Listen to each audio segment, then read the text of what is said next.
আসসালামু আলাইকুম দর্শক, কেমন আছেন সবাই? নারীবাদী কমিশনের কিছু নারীদের স্লোগান শুনুন।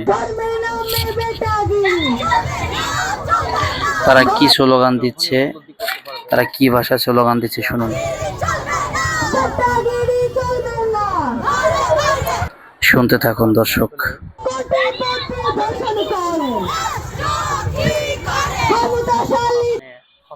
তারা কি বাজেভাবে পুরুষদেরকে হেনস্থা করে স্লোগান দিচ্ছে।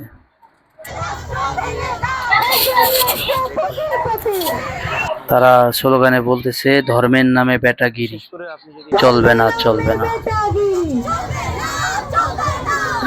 হ্যাঁ, তারা স্লোগান দিচ্ছে, ধর্মের নামে বেটাগিরি চলবে না, চলবে না। ধর্ম কখনো বেটাগিরি করতে বলে না। ধর্ম যেখানে যেখানে বেটাগিরি করতে বলে, ঠিক সেখানে সেখানেই বেটাগিরি করে। এর বাইরে ধর্ম কখনো বেটাগিরি করে না। এদের স্লোগানগুলো, এদের প্লেকার্ড লেখাগুলো অত্যন্ত দৃষ্টিকটু।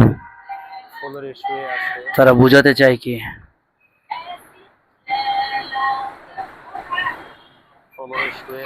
তারা কি বোঝাতে চায়? তারা বোঝাতে চায় যে সমাজে পুরুষ থাকবে না, শুধু তারাই থাকবে। সমান অধিকারের নামে তারা কি ব্যয়াপনা শুরু করছে দেখেন। এটা কোন ধরনের সমান অধিকার আমার বুঝে আসে না দর্শক। আপনারা যদি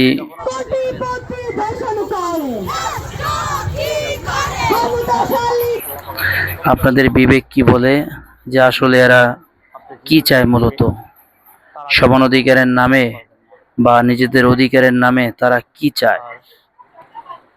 এটা তাদের কেমন অধিকার?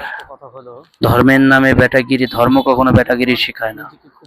ধর্ম যেখানে বেটাগিরি করতে শেখায়, করতে বলে, ঠিক সেখানেই করে।